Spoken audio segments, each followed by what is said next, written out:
புதுக்கோட்டையில் பக்கவாதத்திற்கு சிகிச்சை அளித்து நாதஸ்வர கலைஞரை மீண்டும் இசைக்க வைத்த அரசு மருத்துவர்களின் பணி நெகிழ்ச்சியை ஏற்படுத்தியிருக்கிறது.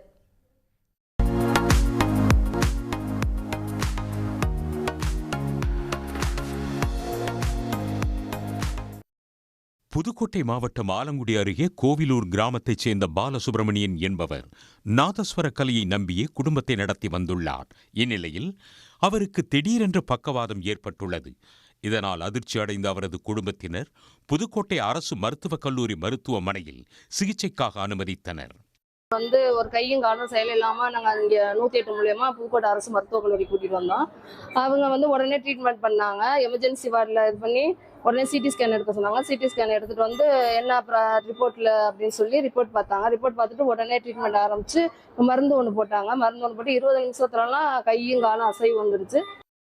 இதனையடுத்து மருத்துவர்கள் பாலசுப்பிரமணியத்திற்கு 12 நாட்களுக்கு மேல் சிகிச்சை அளித்து பழைய நிலைக்கு கொண்டு வந்துள்ளனர். அப்போது அவர் நாதஸ்வரம் வாசித்து தனது மகிழ்ச்சியையும் நன்றியையும் வெளிப்படுத்தினார்.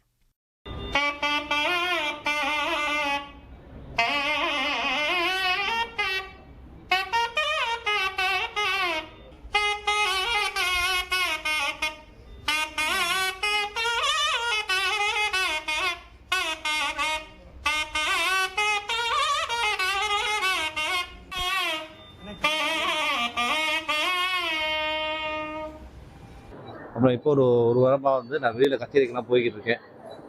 நிறையா வாசிக்க போய்கிருக்கேன். கல்யாணம் கச்சேரிகள் போய்கிட்டு இருக்கேன். அதனால் எனக்கு எந்த தொந்தரவும் இல்லை. நான் 7 நிலைக்கு வந்துட்டேன். நான் நார்மலுக்கு வந்துட்டேன். எனக்கு எந்த தொந்தரவும் இல்லை. நல்லா இருக்கேன் இப்போ. இதேபோல் பெரியதம்பி உடையான்பட்டி கிராமத்தைச் சேர்ந்த ஜேம்ஸ் என்பவரது மனைவி பவுலின் மேரிக்கும் திடீரென்று பக்கவாதம் ஏற்பட்டது. உடனே அவருக்கும் தீவிர சிகிச்சை அளித்து மருத்துவர்கள் பழைய நிலைக்கு கொண்டு வந்தனர். திடீர்னு ஒரு கையும் காலும் செயலிழந்தது மாதிரி இருந்துச்சு. உடனே எங்கள் பையன் ரொம்ப மெனக்கட்டு காரை பிடிச்சி இங்கே புதுக்கோட்டை மருத்துவமனைக்கு கூட்டிகிட்டு வந்தோடனே உடனே ட்ரீட்மெண்ட் எடுக்க ஆரம்பிச்சிட்டாங்க. ஊசி போட்டு ஒரு 20 நிமிஷத்துலேயே எனக்கு கை கால் எப்பயும் போல நான் நீட்ட மடப்பேன். நல்லா இருந்துச்சு.